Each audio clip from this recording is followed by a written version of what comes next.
Bendiciones, apreciados hermanos. En el día de hoy vamos a continuar con nuestras grabaciones. Sería el tema número 9 y lo vamos a basar en el libro de Bereshit, Génesis, el capítulo 6. En el capítulo anterior estuvimos viendo Bereshit, Génesis, capítulo 6, pero lo vimos en los primeros textos que nos hablan los hijos de Elohim, o en otras palabras serían los alumnos, conforme a lo que estudiamos ahí nos enseñan las escrituras de Elohim, y estuvimos viendo los hijos o alumnos de los hombres, que en este caso eran representados por los descendientes de Caín. En el día de hoy vamos a ver el mismo capítulo, pero ahora lo vamos a ver enfocado en el trabajo o la misión que el Señor Todopoderoso le encomendó a Noah, y especialmente a Noah. Y entonces Noah le pide a los hijos, a la esposa y a sus 3 nueras, pues que le ayudaran con ese proyecto. Les habla su hermano y amigo Ismael González Rodríguez. En control tenemos a el nieto, 13 años cumplió hace poco, Ismael Eleazar González. También tenemos a la nieta que nos apoya, tiene 9 años, Darling Janet Denise Ortiz González, que está apoyándonos pues también en este hermoso proyecto, donde leemos las Sagradas Escrituras y dejamos que las mismas escrituras, ellas se explican ellas mismas, que no tenemos nosotros que darle interpretación. Cuando le damos alguna interpretación, que son pocas, entonces nosotros hacemos la salvedad que estamos haciendo una interpretación de las escrituras. Nunca se olvide, hermano, que el 20 o 25% de las escrituras tienen que ver con la información. El resto, estamos hablando de un 75 o 80%, es interpretación. Sin embargo, nosotros enseñamos solo con ese 20 o 25% que tiene que ver con lo que las escrituras enseñan de sí misma, y a veces damos alguna interpretación dando la salvedad. Entonces lo hacemos desde el punto de vista de las escrituras, no desde el punto de vista griego, no desde el punto de vista romano, no desde el punto de vista de ningún ser humano, sino que lo hacemos a través de las mismas escrituras, leyéndolas, para que las mismas escrituras nos digan qué es lo que ellas nos quieren informar. Queremos solicitarle, pedirle que vean las diferentes grabaciones que nosotros hemos hecho 8, esta es la número 9, y pueden hacerlo buscando nuestro canal. El canal se llama El Primer Amor, y ahí ponen Bereshit, Génesis, pueden poner El Primer Amor, Génesis, y entonces le ponen el capítulo. Si quieren ver el capítulo 1, ponen capítulo 1, y así sucesivamente, capítulo 2, 3, vamos por el capítulo 6. Hoy vamos a abarcar un poco más del 6º capítulo, pero básicamente nos vamos a concentrar en el capítulo 6 y a hacer un relato de lo que las escrituras nos enseñan en otros capítulos 7, 8 y 9 por allí, y vamos a tratar de cubrir todo el tema, que es bastante material. Las películas, Hollywood, la pantalla grande, la pantalla chica, nos enseña mucho acerca de Noah y su arca. Sin embargo, ellos le meten cierto material ahí, pero es solamente un material de pensamiento humano, pero muchas veces no dicen exactamente lo que las escrituras nos enseñan. Y eso es lo que nosotros queremos evitar.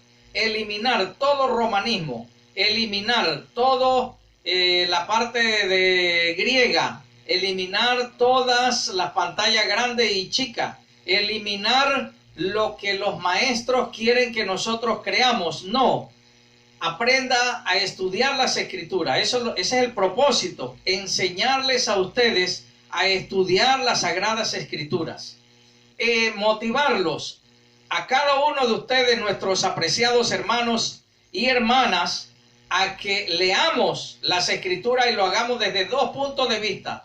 Desde el punto de vista griego, que es la traducción, la Septuaginta, la Vulgata, como se llama, y que lo hagan a través de la otra versión, que sería la versión hebrea, consultando, por ejemplo, la Sefer Dabar, que es la que estamos mayormente utilizamos, puede ser a través de la versión VIN, V-I-N, del amigo Álvarez, puertorriqueño, que hizo esta traducción, y me parece muy buena, y eso es lo que se quiere. José Álvarez, bueno, con su equipo de trabajo, pero él es el que lo dirige, y entonces traduce la versión VIN, versión israelita nazarena, y hay otra versión buena. Pueden consultar la versión Kadosh, ustedes lo ponen allí, pueden descargarlo, pueden verlo a través del celular. Hay muchas formas de hacerlo, no solamente desde el punto de vista griego, sino desde el punto de vista hebreo, donde una palabra hebrea tiene muchos significados. Así que consulten el canal El Primer Amor, le pueden poner El Primer Amor, Berechit, capítulo tal, el que ustedes quieren ver. Hemos grabado desde el 1 hasta el 6. Si ponen otros capítulos, de pronto no lo van a encontrar, porque todavía no hemos hecho esa grabación, porque los primeros capítulos son fundamentales para poder entender el resto de las escrituras. El Primer Amor, pueden poner Berechit, capítulo tal. El Primer Amor, pueden poner Génesis, capítulo tal, y entonces así pueden consultarnos y ver lo que las escrituras nos enseñan a nosotros. Le instamos a cada uno de ustedes que se suscriba a nuestro canal y que puedan aprender y participar. Ustedes pueden hacer preguntas, comentarios, aportaciones, investigaciones, y lo invitamos a investigar, no a lo que nosotros creemos, sino que usted mismo, como un bereano, bereanos son aquellos que cuando llegó Shaul de Tarso a Berea, empezó a explicarle las escrituras, y ellos tomaron nota y en sus casas verificaban si efectivamente lo que Shaul de Tarso lo que él estaba diciendo, si se ajustaba a las escrituras o no.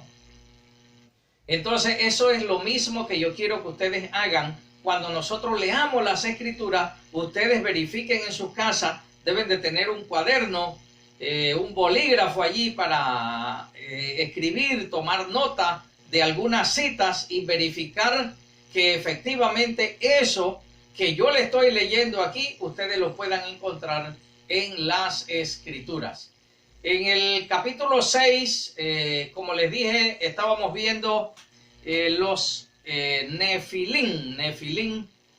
Bueno, esos son los gigantes, y gigantes pues significa alguien que esté fuera de lo normal, más grande, más grueso, más fuerte, tenga mucha más habilidad para la guerra, para el comercio, para mantenerse en el poder, en fin, muchas cosas significa Nefilín, una persona que está fuera de serie, fuera de lo normal. Pero dentro del mismo capítulo de Berechit, el capítulo 6, Génesis, también encontramos todo lo relacionado a Noah y su arca, o el arca que el Señor Todopoderoso mandó a construir. Entonces, vamos a leer. Bueno, hoy, si notan, no tengo lentes, ni lentes de contacto tampoco. Vamos a leer. Es que el día está bastante claro y creo que lo puedo hacer. Las letras son muy pequeñas. Estas letras son extremadamente pequeñas. No sé qué número de letras es esto. Observen estas letras, están pequeñitas. Miren esta Sefer Dabar, es una versión buena para estudiar, tiene muchas concordancias y es muy buena. Así que quiero irnos a Bereshit, Génesis, el capítulo 5 y el verso 32. Allí vamos a encontrar algo interesante. Y vayan tomando nota de los textos que les voy a citar. Génesis, Bereshit, el capítulo 5 y el verso 32. Dice que Noah era de 500 años de edad y Noah engendró a Shem, Ham y Jefet, los tres hijos de él. Los griegos, como no pueden pronunciar la H, le quitan todas las H y solamente le dejan la S, así que por eso ellos lo traducen como Sem. Y entonces Ham le quitan la H y le ponen una K y lo traducen como Cam. Y Jefet lo traducen como, le quitan la Y y le ponen entonces una J y aparece como Jafet y le cambian la E por una A. Pero bueno, es importante los nombres en su original, que no debemos de cambiárselo. Entonces, Noah era de 500 años de edad cuando él tenía estos tres hijos, Shem, Ham y Jefet. Muy bien, vamos a leer rapidito el capítulo 6, vamos a irnos al 6 ahora, y le voy a leer un poco rápido el capítulo 6, vamos a empezar desde el 1, y vamos a ver lo relacionado a Noah, no a los Nefilim, a los gigantes no vamos a ver eso hoy, porque eso fue el capítulo anterior que ya nosotros tocamos ese tema. Dice, al tiempo cuando los hombres empezaron a multiplicarse en la tierra e hijos fueron nacidos a ellos, los hijos de Elohim vieron que las hijas de los hombres eran atractivas y ellos tomaron esposas para sí, cualquiera que escogieron. Yahweh, usted puede llamarle Jehová si usted desea, o puede llamarlo como él se le presentó a Moshe, a Moisés, y entonces él se le presenta a Moshe, y en hebreo la expresión que usa es Eye,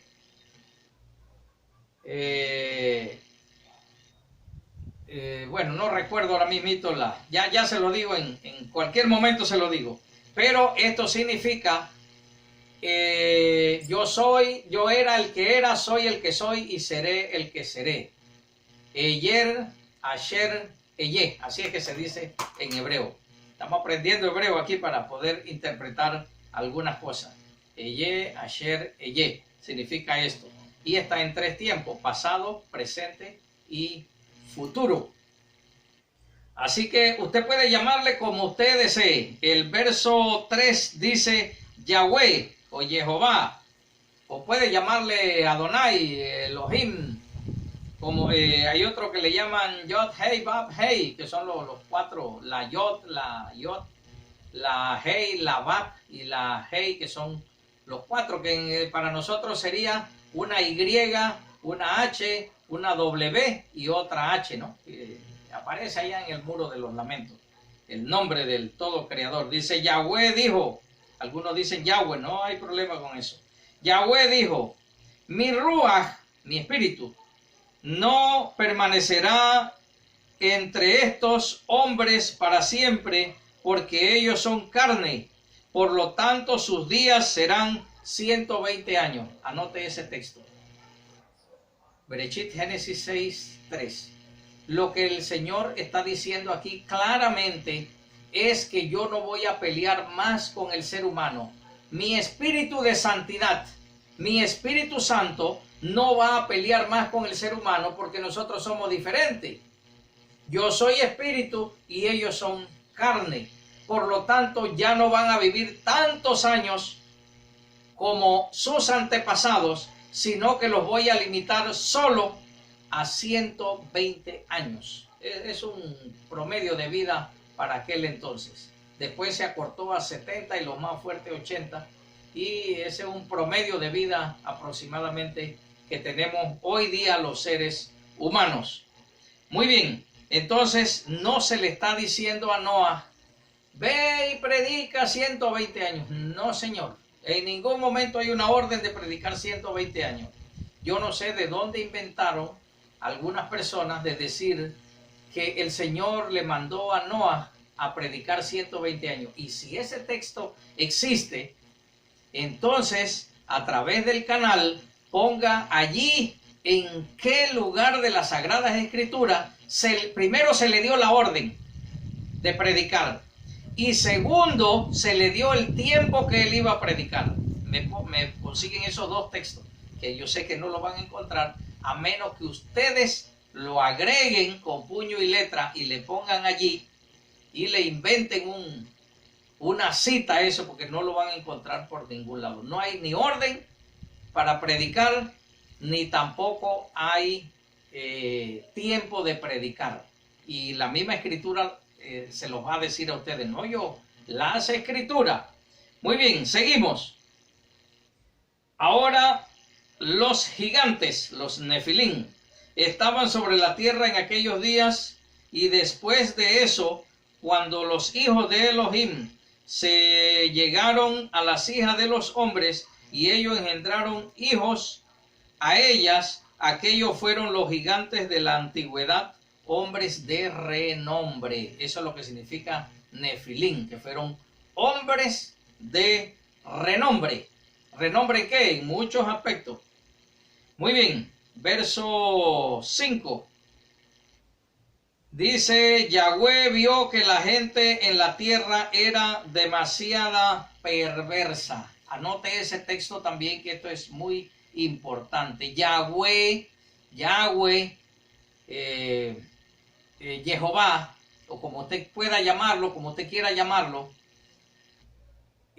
vio que había mucha maldad, mucha perversidad en la tierra por parte de nosotros los seres humanos, por parte de los antidiluvianos.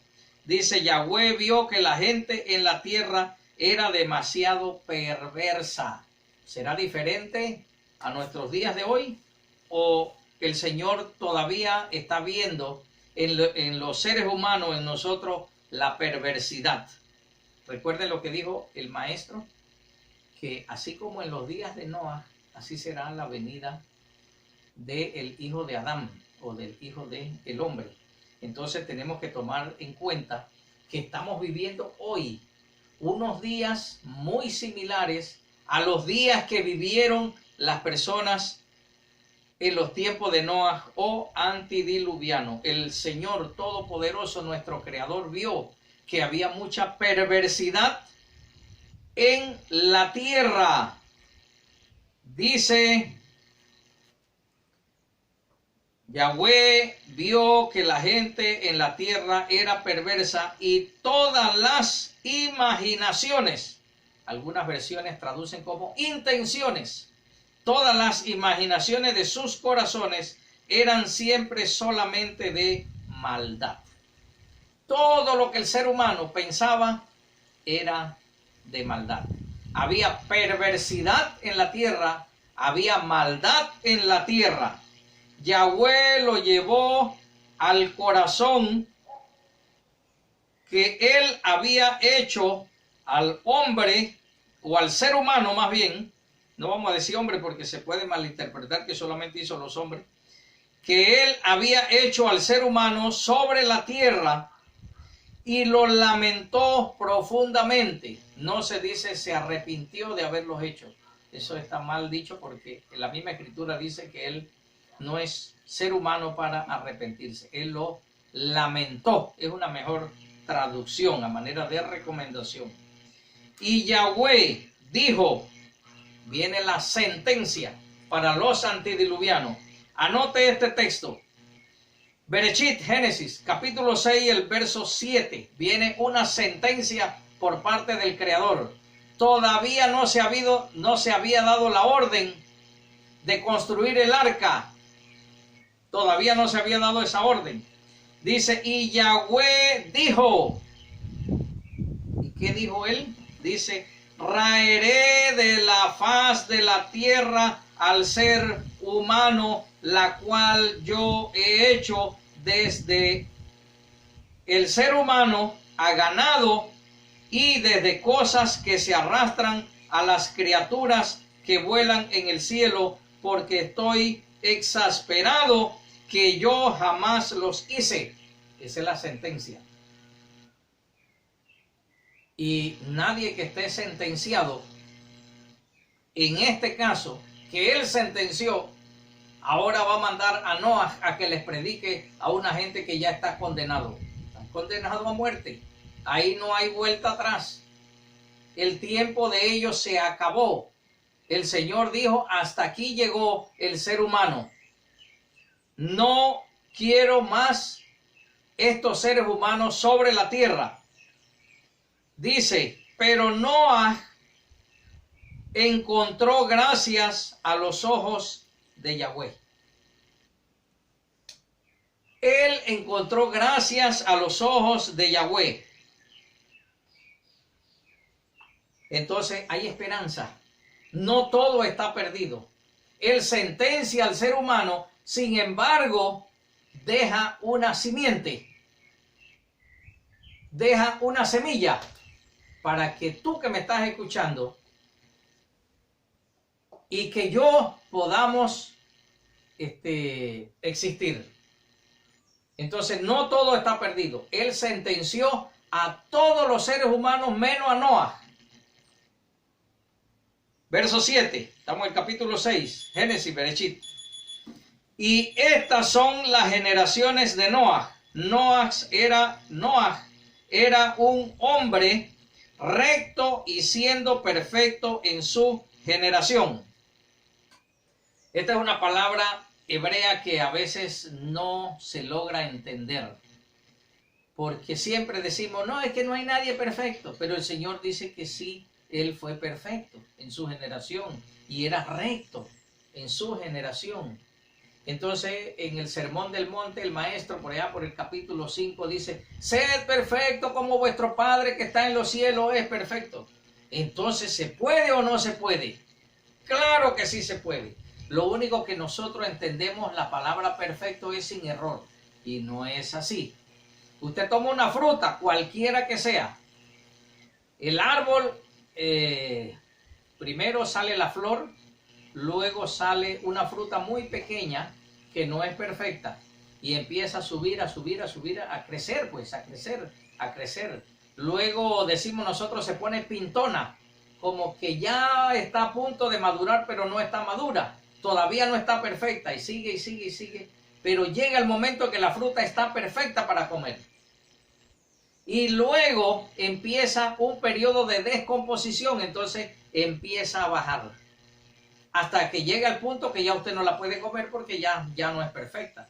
Entonces, en esa curva que ya subió, que ya no va a ser más perfecta y va a empezar a bajar, allí es la perfección. Entonces, lo que está diciendo es que Noé era una persona espiritualmente madura, una persona equilibrada, una persona sabia. Eso es lo que está diciendo. Y la sabiduría, ¿qué es la sabiduría? Es cuando nosotros obedecemos todo lo que nuestro Creador nos manda. Cuando usted obedece todo lo que su Creador le manda, usted se convierte en una persona perfecta. Nosotros no podemos lograrlo. Eso se logra, lo logra el Todopoderoso y se apoya en su palabra, en la palabra encarnada, que es el Mesías. Y se apoya en el Espíritu de Santidad o Espíritu Santo para que nosotros logremos obedecer todo lo que Él nos manda. Hebreo, capítulo 3 y capítulo 4, léaselo todo cuando usted tenga tiempo.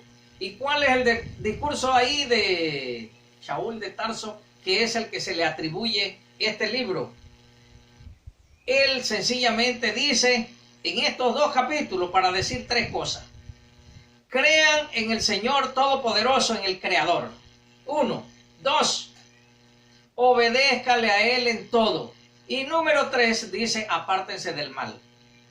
tanto palabrerío y concluimos que estas son las 3 instrucciones que él da. Entonces, eso fue lo que hizo Noé. Se apartó del mal, creyó en todo lo que el Señor le había dicho y aparte de eso obedeció en todo. Entonces, eso todo cuadra, todas las escrituras se ajustan. Ahí no hay contradicción, no hay nada. Cuando hay contradicción es cuando usted toma las escrituras y usted las interpreta a su manera. Pero si usted deja que ella corra como un río de agua transparente, de agua potable, entonces usted va a entender mejor las escrituras.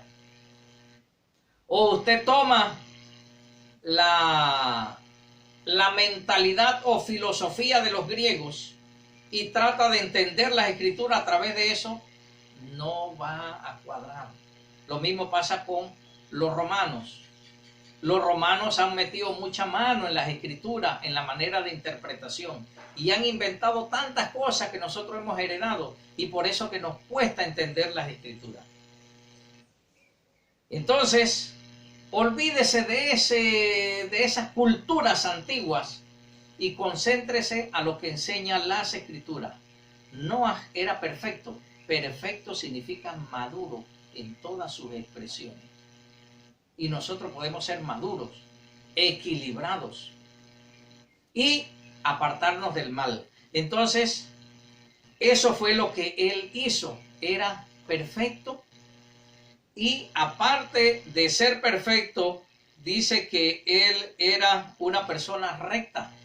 Una persona recta es una persona legal, una persona que no va a estafar a nadie, una persona que va a ayudar, una persona que va a servir al Creador, una persona que va a servir al prójimo, una persona que cuando empeña su palabra la va a cumplir. Eso es una persona recta en todo sentido, que no dice mentira, no hay engaño en su boca, una persona que usted pueda confiar en ella. Seguimos. Dice, Noé era un hombre recto y siendo perfecto en su generación, Noé era bien placentero a Elohim. Era bien placentero a Elohim. Aquí empieza o continúa más bien con 2 palabras. Elohim, que significa poderoso o poderosos, y entonces utiliza el nombre también Yahweh. Algunos dicen que es Jehová, no vamos a pelear por eso ni a discutir, no se preocupe por eso. Pero usted puede usar también el Eterno, puede usar el Todopoderoso, puede usar Adonai, lo que usted desee utilizar. Entonces dice que él era placentero. Imagínese una persona que es placentero para uno. Uno está agradado con esa persona. Bueno, así era Noé para su creador. Era una persona placentera. Muy bien, seguimos. Dice,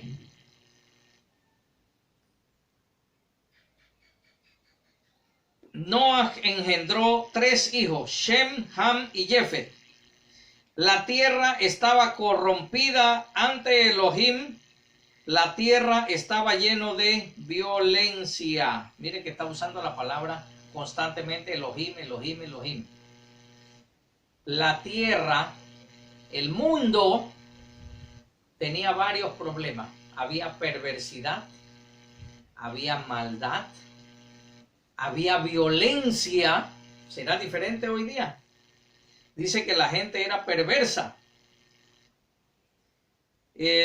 La tierra, el ser humano se había corrompido y el ser humano había hecho que la tierra pues estuviera llena de violencia. Entonces, recuerden que él ya había sentenciado al ser humano para ese entonces. Dice que Noé tuvo los 3 hijos, Shem, Ham y Jefet. Dice, Yahweh Elohim vio la tierra y estaba corrompida porque toda carne había corrompido su camino sobre la tierra. Ajá, entonces aquí utiliza una expresión en el verso 12, dice Yahweh Elohim vio la tierra. Entonces le agrega no solamente Elohim, sino Yahweh Elohim. Miren, cuando usted estudia las escrituras lo más original posible, usted va a ver que dependiendo del tema que se está tocando, él utiliza Elohim, utiliza Yahweh o Jehová, utiliza Adonai y utiliza otros títulos más que se le dan a él. Pero eso dependiendo del tema que él está tocando. Depende del tema que él toque, entonces así mismo él utiliza un nombre, pero observen que aquí está utilizando Yahweh Elohim. Voy a explicarle lo más rápido que pueda, pero de manera que usted pueda entender. Usted tendría que hacer un ejercicio que nosotros los estudiosos hacemos y poner la palabra Elohim, que va a aparecer muchísimas veces, y usted agrupa eso y ve qué tema se está tocando. Y cada vez que se toca ese tema está relacionado a juicio, está relacionado a severidad, está relacionado a decisiones bien firmes que el Señor ha tenido que tomar. Y cuando utiliza Elohim, regularmente lo hace con las personas justas, con las personas perfectas. Mientras que cuando utiliza la otra palabra o el nombre del, como dice Shemot es Éxodo, capítulo 33 y el capítulo 34. Entonces, Moisés le dice, al Todopoderoso muéstrame tu gloria. Él le mostró su carácter y le dice, yo seré clemente con el que seré clemente, tendré piedad, pues con el que tendré piedad, seré perdonador, tal y tal y tal y tal y tal. Y empieza a describirse él. Y al final dice, pero. Y ese pero, usted tiene que hacer una pausa. Pero no voy a dejar al culpable sin castigo. O sea que va a haber juicio. Y esos dos capítulos te explican bien lo que significa Yahweh Elohim o Yahweh Elohim.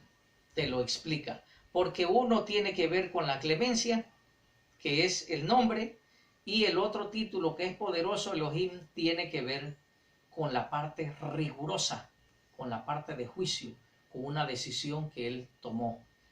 Cuando habló aquí de que él, Elohim, había tomado la decisión de destruir a todos los seres humanos con los animales que vuelan, con el ganado y los animales terrestres y los que se arrastran, reptiles y otros. Entonces él estaba utilizando Elohim, no Yahweh. Entonces usted tiene que estar muy pendiente en qué momento usa uno y en qué momento usa el otro. Aquí está utilizando Yahweh Elohim, porque va a haber severidad, pero va a haber compasión también. Va a haber ambas cosas.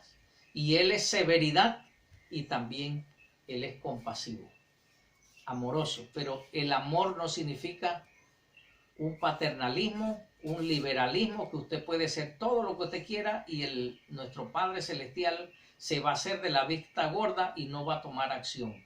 Porque va a llegar el momento que todos tenemos que enfrentar un juicio y responder por todo lo que nosotros hagamos, sea bueno o sea malo. Si lo hemos hecho al descubierto o lo hemos hecho encubiertamente. Por eso es importante que nos duela ese mal proceder en nuestros corazones, arrepentirnos y decirle, Señor, en el nombre de tu Hijo, Yahoshua, Yahshua, Yeshua, perdóname. Porque esas son las instrucciones de él. Entonces vemos aquí que hay dos, se dice Yahweh Elohim porque están los dos ingredientes, la compasión, pero también la parte rigurosa, el juicio. Muy bien, seguimos. Nos dice que Yahweh Elohim vio la tierra y estaba corrompida porque toda carne había corrompido su camino sobre la tierra. Y Elohim dijo a Noah, viene la severidad. Elohim dijo a Noah, el tiempo de todo hombre ha venido ante mí, pues a causa de ellos la tierra está llena de iniquidad. Segunda vez o tercera vez que él dice, el tiempo ha venido delante de mí, por eso lo voy a destruir. ¿Qué te voy a mandar a ti, no a predicarle qué, si ya tu testimonio condenó al mundo? Ya el que no se arrepintió a esta altura no se va a arrepentir. Lo voy a destruir. Pero eso va a tener su momento. No va a ser hoy. Yo te voy a decir cuándo yo voy a proceder a destruir al ser humano. Y por eso es que Shimón Kefá, conocido como Pedro, dice que esta destrucción, él esperó hasta que el arca fuera terminado. Más adelante vamos a leer esa parte. Lo que pasa es que muchos interpretan y dicen, no, es que se predicó hasta que el arca fuera. No está diciendo que predicó. Lo que está diciendo es que el tiempo ha venido delante de mí y los voy a destruir. Ya están condenados, ya el tiempo de gracia para ellos terminó. Entienda lo que el Señor nos está diciendo. Se lo leo nuevamente. Dice, y Elohim dijo a Noah, severidad, recuerden, el tiempo de todo hombre. Usted lo quiere más claro, hermano, que esto. Más claro, el tiempo de todo ser humano. El tiempo de todo hombre, el tiempo de todo ser humano ha venido ante mí, pues a causa de ellos la tierra está llena de iniquidad. Todavía no había orden de hacer arca.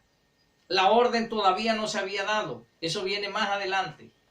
Él lo que le está diciendo es que ya yo tomé una decisión y aquí nadie se va a salvar porque todos han cometido pecados serios de crimen, de violencia, de robo, de inmoralidad sexual.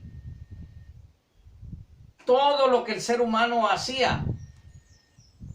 Se casaban, se daban en casamiento, se divorciaban, se volvían a casar con otra, se casaban con varias mujeres, las mujeres se casaban con varios hombres y se dejaban y se buscaban otro. Apreciados, esa gente vivía como en estos días. Se practicaba tantas cosas. La zoofilia. Hombres, tal vez mujeres, teniendo relaciones con bestias y otros animales. Y el Señor estaba tan exasperado. El Señor ya no sabía cómo hablarles a estas personas, porque Él mandó su espíritu de santidad a advertirle a estas personas. Tiene a Noah ahí predicando siempre, pero a través de su testimonio y a través de su habla, todas las personas con que él se encontraba, les advertía no del diluvio, porque él ni siquiera sabía del diluvio, sino les advertía de la importancia que tiene de servir y de creer al Todopoderoso. Claro que él hablaba, pero sobre todo él dio testimonio, y ese testimonio fue lo que condenó al mundo antidiluviano. Entonces vemos aquí que él envía a su espíritu de santidad a convencer a la gente que se deje de tanta maldad porque Él no quiere destruirlo. Pero todos, excepto Noah, no hicieron lo que Él estaba pidiendo que hiciera, que dejaran la maldad. Entonces cometieron pecados de muerte. Eso en hebreo se llama Peshá. O pecados de Peshaim, que es la parte plural, que es lo único, quiero cambiar la forma que dije, es el único que el Señor puede perdonar eso, es a través del sacrificio del Verbo encarnado. Por eso que Shaul dice que ni los machos cabríos, ni los toros, ni ninguno de la sangre de esos animales puede quitar el pecado de muerte, el Peshaim. No hay perdón para eso. Más adelante vamos a ver muchas personas que cometieron esos pecados que tienen que ver con inmoralidad sexual, con rebeldía, con crímenes, e inmediatamente esa persona era llevada a juicio y no había perdón para ellos. Ellos podían traer todos los toros y las vacas y las cabras y todo, no había perdón, había que apedrearlo. Pero ese no es el tema de ahora. Cometieron pecado de rebeldía, el pecado de inmoralidad sexual. Crímenes, eso no tiene perdón. Hoy día se perdona porque ya hay un sacrificio de por medio. Pero en ese tiempo no se perdonaba. Eso moría. Y no solamente moría él, moría su familia. Y por eso que todos murieron, excepto Noah y su familia. Muy bien, apreciados. Dice, ya está sentenciado y dice, el tiempo de todo ser humano ha venido ante mí, pues a causa de ellos la tierra está llena de iniquidad. Yo los destruiré a ellos y a la tierra.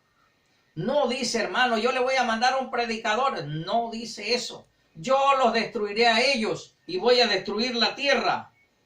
Yo no sé, hermano, de dónde sacan tantos inventos el ser humano. De decir que cogió a Noah y le dio instrucciones para que fuera a predicar. ¿De dónde usted saca eso, hermano? En ningún momento. Él ya va a la cuarta, la quinta vez que dice, voy a destruir al ser humano, lo voy a destruir. Todavía no se había dado orden de arca. El arca viene posteriormente a la sentencia. Hay una conversación aquí entre el Creador y Noah. Y le está diciendo, toda esa gente que está allá los voy a destruir. Y no solamente a ellos, la tierra y los animales también. Muy bien. Dice, ahora sí viene en el verso 14. Hazte un arca de madera cuadrada. Harás el arca con compartimiento y la cubrirás con brea por dentro y por fuera. Algunas versiones traducen con asfalto. Pudiera ser porque asfalto es una brea, pero no dice que era asfalto, dice brea. Bueno, puede que sea asfalto, no vamos a discutir por eso, apreciado. Puede que sea asfalto, pero el asfalto no es tan fácil de hacerlo. Métase en YouTube, en internet, ahí busque para que vea cómo se hace el asfalto. Y si ellos hacían asfalto, hermano, hay muchas cosas que ellos hacían y eran muy inteligentes. Sí, eran muy inteligentes para hacer las cosas. Lo único que no eran sabios porque no obedecían al Creador. Entonces la cubrieron con brea por dentro y por fuera. Bien. Ahí vienen las dimensiones del arca. 300 codos de largo. Hermanos, si el codo fuera de este tamaño del mío, que yo creo que tiene 30.5 centímetros, un pie de largo mi codo, ahí no iba a caber muchas cosas. Pero si es un codo de los antediluvianos, yo me imagino, voy a interpretar ahora, me imagino que ellos eran bastante grandes. Eran grandes, me imagino yo, me imagino que no eran del tamaño de lo que nosotros conocemos hoy día. Me imagino que tenían que ser más grandes. Posiblemente sea así, posiblemente no sea así, pero lo cierto es que ese codo no era un codito chiquitito como el que yo tengo, desde el codo hasta la punta de los dedos. Algunos dicen y sugieren que era de 45 centímetros, otros sugieren que era de 50 centímetros. Bueno, si era de 50 centímetros, que yo lo dudo, pudo haber sido más de 50 centímetros, entonces vemos allí que si es 300 codos de largo, estaríamos hablando de 150 metros de largo. Y 150 metros, para que usted tenga una idea, coja un cronómetro y párese en un punto y lo marca y camina minuto y medio, pero no corra ni trote, ni camine a velocidad, su velocidad normal de caminar, ni muy lento ni muy rápido, usted camina. Minuto y medio y para el cronómetro ahí y pone la otra marca. Eso le da una idea de lo que son 150 metros. 50 codos de ancho, lo mismo. 50 codos de ancho, estamos hablando de 25 metros. Usted pone nuevamente una estaquita, una seña ahí y camina 15 segundos. 15 segundos y usted pone la otra marca allá y usted mira, oh, eso es lo que son 50 codos y usted va viendo. Y la altura tenía 30 codos de altura, unos 15 metros aproximadamente. Entonces igual, usted pone la estaquita, camina 10 segundos y pone la otra y usted puede ver más o menos la distancia que hay entre 150 metros. Lo otro serían 25 metros de ancho y 15 metros de altura aproximadamente. Y es grande porque usted mide 5 metros y eso es bien alto. 5 metros más y 5 metros más. Eso es bien grande, ese arca no estaba tan pequeño. Bueno, ese para hacer un ejercicio y más o menos tener una idea de lo que pudo haber sido. Aunque no necesariamente fue así, me parece que era más grande que eso, pero no vamos a meterle más mente a eso porque no tenemos más información. Muy bien, dice él en el verso 17, recuerden que estamos en Berechit. Entonces yo mismo traeré la inundación de agua sobre la tierra para destruir de debajo del cielo a toda cosa viviente que respira. Todo en la tierra será destruido. Muy bien, ya esta es como la sexta o séptima vez que él está hablando de la destrucción de ellos. Pero yo estableceré un pacto contigo. Tú entrarás dentro del arca, tus hijos, tu esposa y la esposa de tus hijos. Noah tenía 500 años cuando los hijos nacieron. Regularmente ellos se casaban después de 200 años, empezaban a tener sus hijos. Luego, por allá, por casi 200 años, un poco menos, empezaron a tener los hijos. Pero en el caso de ellos, debido al diluvio, me imagino yo, debido al diluvio, porque no iban a ir solteros, me imagino que el Señor les dio orden de que se casaran. No sé. Pero esa es una manera de nosotros interpretar. O ellos voluntariamente decidieron casarse a temprana edad. Temprana edad pudo haber sido 40 o 50 o 60 años, no sé. No es como nosotros que nos casamos a los 20 o 25 años, por allí no. Ellos duraban muchos años para casarse. Entonces se casaron un poco temprano. Después que ellos se casan, entonces viene la orden. Porque les dice, cuando tú tengas el arca lista, recuerda que está dándole las instrucciones. Vas a entrar tú, tu esposa, tus 3 hijos y los hijos de tu esposa. La esposa de tus hijos. Entonces vemos allí que entre el nacimiento de ellos, que Noah tenía 500 años, hasta que Se dio la orden, no sabemos cuántos años hay porque la escritura no lo dice. Nos imaginamos, puede ser 40, 50, 60, 70, 90 años, 80, no sé. No lo dice, no podemos especular tampoco. Pero más o menos, no sé, puede estar después de 40 posiblemente. Porque imagínense que muchos años después, en los tiempos de Isaac, hijo de Abraham con Sara, todavía ellos se casaban viejos. Él tenía 40 años cuando se casó, y se casó fue porque su madre murió. Y bueno, imagínense, estos antediluvianos esperaban mucho tiempo para ellos casarse, así que ellos se casaron, y desde el momento que ya están casados viene ahora la orden de hacer el arca, y cuando esté lista ellos tenían que entrar. Yo quiero apoyarme en, le llamamos la Besorá. La Besorá es las buenas nuevas de salvación. Los griegos dicen que es los evangelios, es igual todo. La Besorá en hebreo, los griegos dicen que es los evangelios, y para nosotros son las buenas nuevas de salvación. En algún momento un obispo, arzobispo, se le ocurrió decirle que es un Nuevo Testamento y el otro es un viejo. Bueno, ellos tendrán derecho, pero nosotros procuramos no utilizar mucho esos términos, aunque a veces lo usamos para ilustración. Muy bien, vamos a irnos a Shaul de Tarso. Shaul de Tarso dice,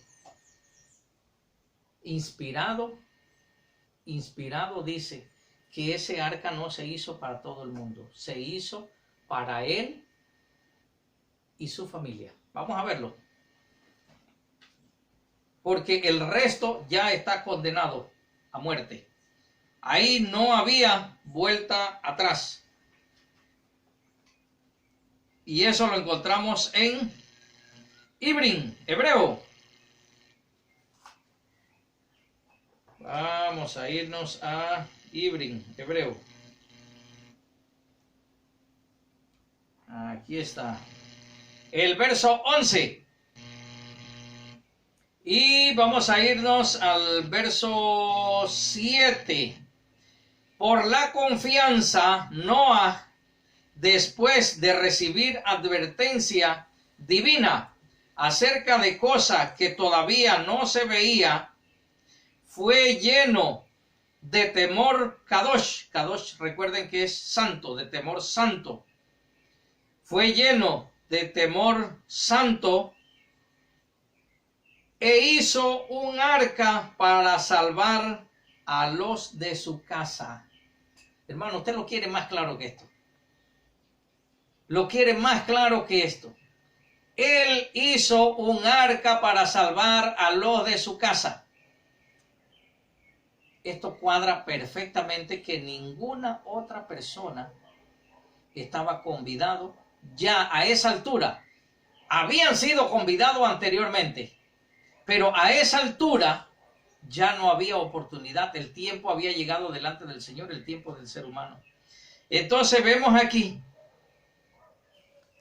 que él hizo un arca guiado por la divinidad, por la parte divina, para salvar a los de su casa. Yo no sé, ustedes, los hermanos, quieren que uno le explique, yo no sé cómo, pero eso está aquí. Dice, por la confianza Noah, después de recibir advertencia divina acerca de cosas que todavía no se veían, fue lleno de temor Kadosh, temor santo, e hizo un arca para salvar a los de su casa. Oiga, más claro que esto, yo creo que no lo va a encontrar en ningún lado. No hizo eso para todo el mundo, para su casa, para salvar a los de su casa. Y termina el texto diciendo, por medio de esa confianza, mire qué fue lo que condenó al mundo. Por medio de esa confianza puso al mundo bajo condenación. Él demostró confianza, perfección, rectitud. que el resto no demostró. Y esa confianza puso al mundo bajo condenación. Dice, por medio de esta confianza puso al mundo bajo condenación y recibió la justificación que viene por medio de la confianza. Hermano, esto está clarito. Vamos a irnos a Shimón Kefá. Pedro. No sé por qué le llaman Pedro, pero bueno, debe ser por Kefá, Petros.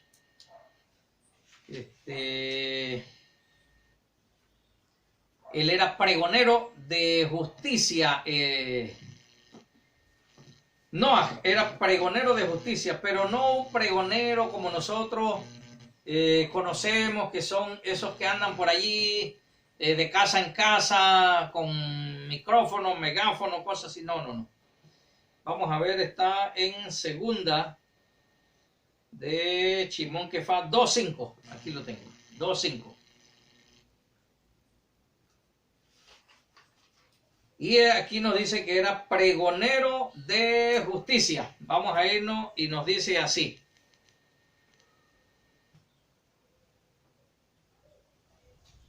Muy bien. Dice, y no perdonó al mundo antiguo. Está hablando del Señor Todopoderoso, que no perdonó al mundo antiguo, sino que preservó a Noah, pregonero de justicia, con los otros 7 y trajo el diluvio sobre el mundo de los impíos. Trajo el diluvio sobre el mundo de los impíos. Ya ahí no había vuelta atrás. Así que no hay ninguna orden para ir a salvar a nadie cuando el Señor ya lo había condenado. Y Noah no tenía autorización para meter a ninguna otra persona más. A ninguna otra persona más. Solamente él y su familia. Ya eso estaba decretado. Así que no invente que lo mandaron a predicar, que predicó 100 años, dicen algunos maestros, y otros dicen que 120 años. Eso es puro cuento. No esté creyendo eso. Estudie bien las escrituras, que aquí está todo. No me crean a mí tampoco. Igual si no le creen a ellos, a mí tampoco me crean. Créanle a las escrituras. Créanle al Señor Todopoderoso, que Él es la verdad. Yo no tengo la verdad en mí mismo, la verdad está en Él. Y lo que yo les leo a ustedes tampoco lo escribí yo, eso lo mandó a escribir Él. Y lo inspiró Él. Muy bien, vamos a irnos a otro texto interesante que con mucho dolor en mi corazón, grandes teólogos, maestros de las escrituras patinan aquí y te dan una explicación que no se ajusta a las escrituras, sino se ajustan a la filosofía griega y a los pensamientos griegos que fueron secundados por los romanos. Los romanos fue que siguieron esto y ha llegado hasta nuestros días.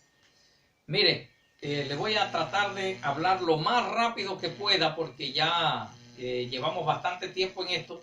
Y vamos a dejar una parte para la próxima grabación. Vamos a hacerlo en 2 partes porque el tiempo apremia. Y voy a ver Shimón Kefá, la primera carta, los versos, el capítulo 3, los versos 18 al 20. Apreciado hermano, este es uno de los textos peor interpretado por las personas, pero que está muy clarito, bien claro, muy claro. Miren, nosotros no tenemos escrituras en hebreo de la Besorá del Nuevo Testamento, pues como se conoce de los evangelios, por una razón. Los romanos persiguieron a los del camino y los mataban y le quemaban toda su documentación. Lo mismo hicieron los dirigentes judíos. Hacían lo mismo, los perseguían, los condenaban a muerte y les quemaban sus documentos. 60 años después de nuestra era, unos 30 y algo de años después de la muerte de nuestro maestro, es que algunas personas fuera de Jerusalén de habla griega empezaron a reconstruir las cosas que pasaron. Léase la carta de Lucas,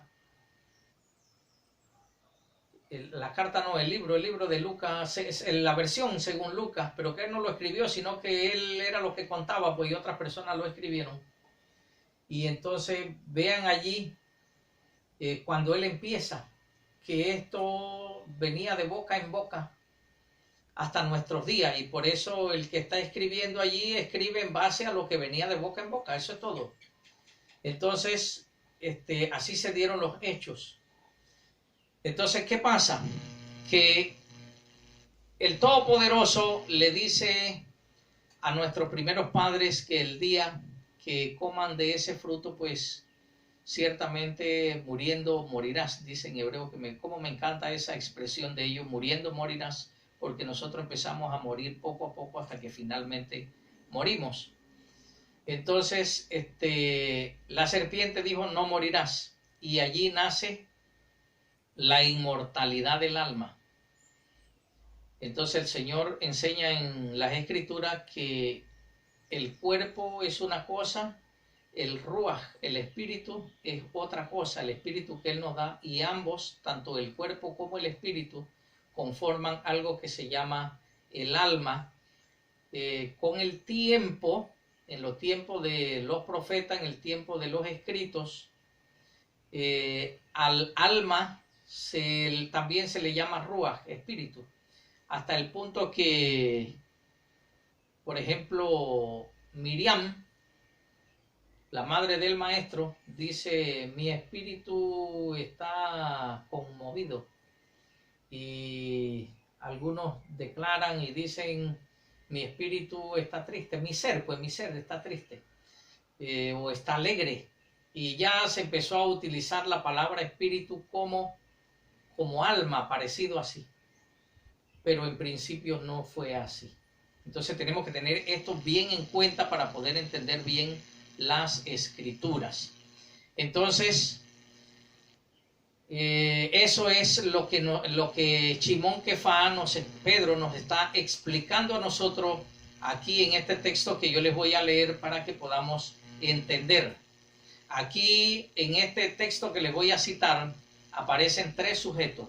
El primer sujeto que habla es el Verbo encarnado, el Hijo, el Mesías. El segundo sujeto que aparece son los dedos o las manos del Todopoderoso, que viene siendo, según su propia palabra, tienen que ver unas grabaciones anteriores para que puedan ver toda la cita que yo he dado, que ya este es un tema dado, que es el espíritu de santidad, que dice, estos son mis dedos o mis manos. Entonces, es el segundo sujeto. Y el último sujeto que mencionan aquí, segunda de Pedro, o Shimon Kefá, 3, 18 al 20, es nuestro Padre Celestial Todopoderoso, Yahweh, Jehová, o como usted desee llamarle. Entonces, la mayoría, casi todos, yo he estado observando, buscando, porque este material toma muchas semanas para prepararlo, buscando qué opinión tienen o cómo las personas, los grandes maestros y los teólogos interpretan este texto.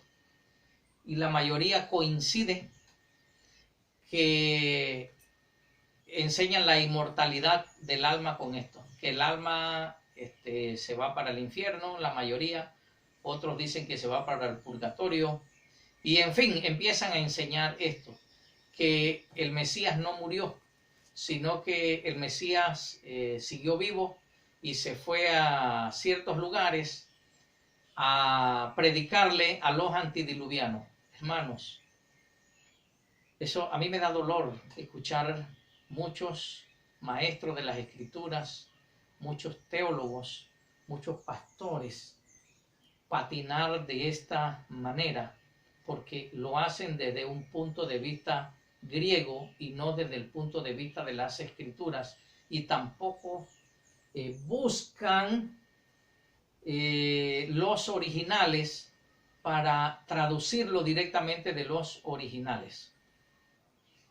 Hubo uno que sí la regó, de los que yo vi, pues, porque hay otros también, pero de los que yo vi, unos teólogos muy reconocidos, y dice que el maestro lo que hizo fue que fue a predicarle a los demonios, y a mí eso me dio un dolor grande, porque muchos de nuestros hermanos a veces confiamos en nuestros pastores, en nuestros teólogos, y realmente está enseñando inmortalidad del alma, y eso no es así. Voy a empezar a leerle las escrituras. Mire, yo le voy a poner un ejercicio. Usted busque Google, métase en Google y dígale que le muestre en el griego primera de Shimon Kefa 3, del 18 al 20. El que tenemos, el más antiguo, que no lo tenemos en hebreo, sino lo tenemos en griego, por las razones que ya yo le expliqué. Entonces, que le diga en griego esos textos, y usted lo va a anotar. Después que usted lo anota, entonces usted tiene que poner un teclado en griego para decirle a Google: tradúceme estos textos en griego al español. Y cuando usted hace ese ejercicio, mi apreciado, usted va a entender clarito lo que yo le estoy diciendo. Observe lo que nos dice aquí en Shimon Kefa, los versos primera de Pedro 3. Un segundito, hermano, disculpen. 3:18 hasta el 20. Hermano, créale a las escrituras, no me crea a mí, ni le crea a cualquier persona. Créale a las escrituras y dígame si el Mesías murió o no murió. Si en realidad Shaul de Tarso escribió este libro a los hebreos, y observen lo que dice aquí, si él no está inspirado. Dice, porque, le leo la cita. Shimon Kefa, Pedro, primera de Pedro, 3:18. Voy con el 18, dice. Porque el Mesías mismo murió. Hermanos, aquí Shaul de Tarso dice que el Mesías murió. Usted no debe de contradecir eso. No debe de decir que él estaba vivo y que se fue a predicar el infierno o que le fue a predicar a los demonios. No, mi apreciado. Es una falta de respeto a su oyente. No haga eso, mi estimado. Lea lo que dice aquí y entienda lo que dice. Porque el Mesías mismo murió. Acepte eso. Acepte las escrituras. El Mesías murió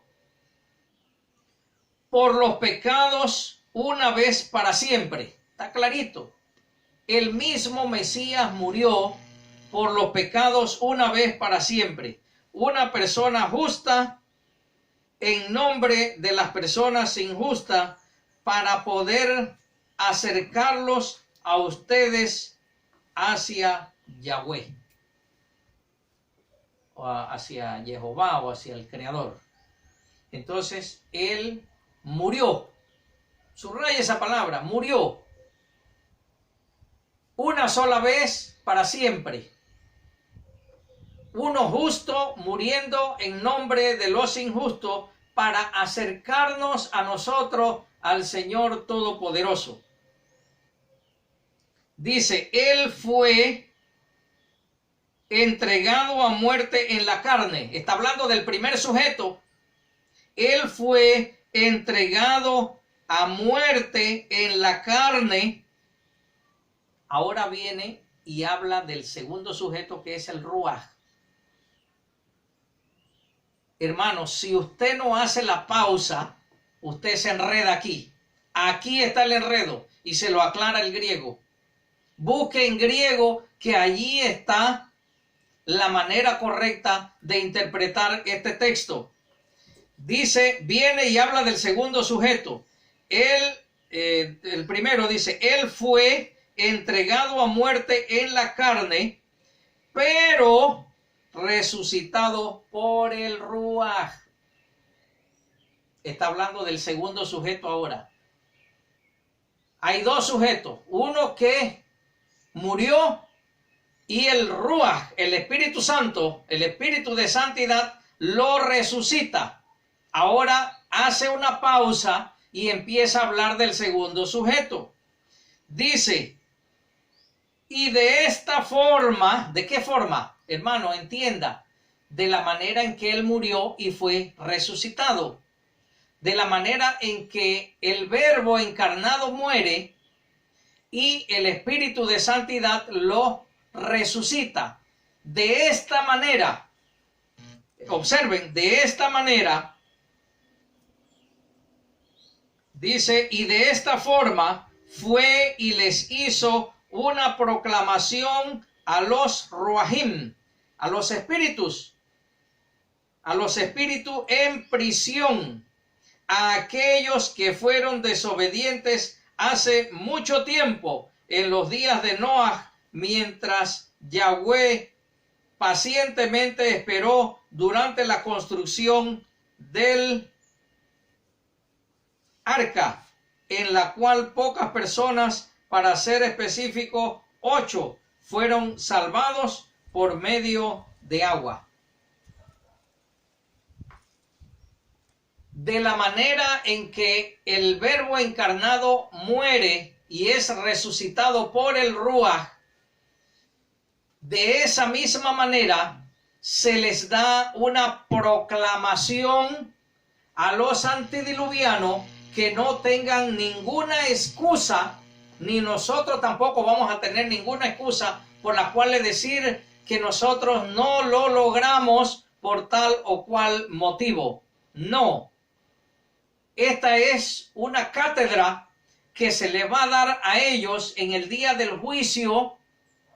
Es una proclamación que en tiempos antiguos el Ruaj, no el Hijo, está hablando ahora del segundo sujeto, del Ruaj, del Espíritu.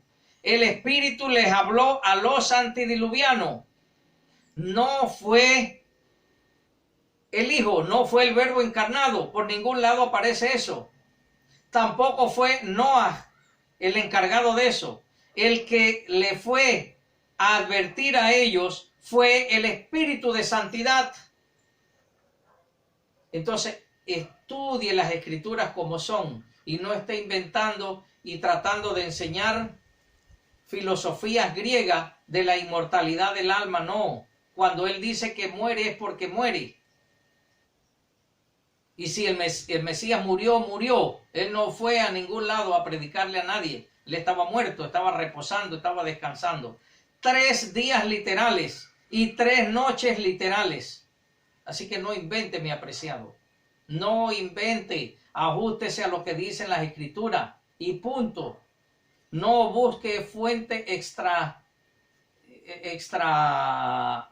palabra del Señor, extra bíblica para los griegos. No busque eso. Busque la Escritura, que aquí está todo. Usted no necesita estudiar más de esto.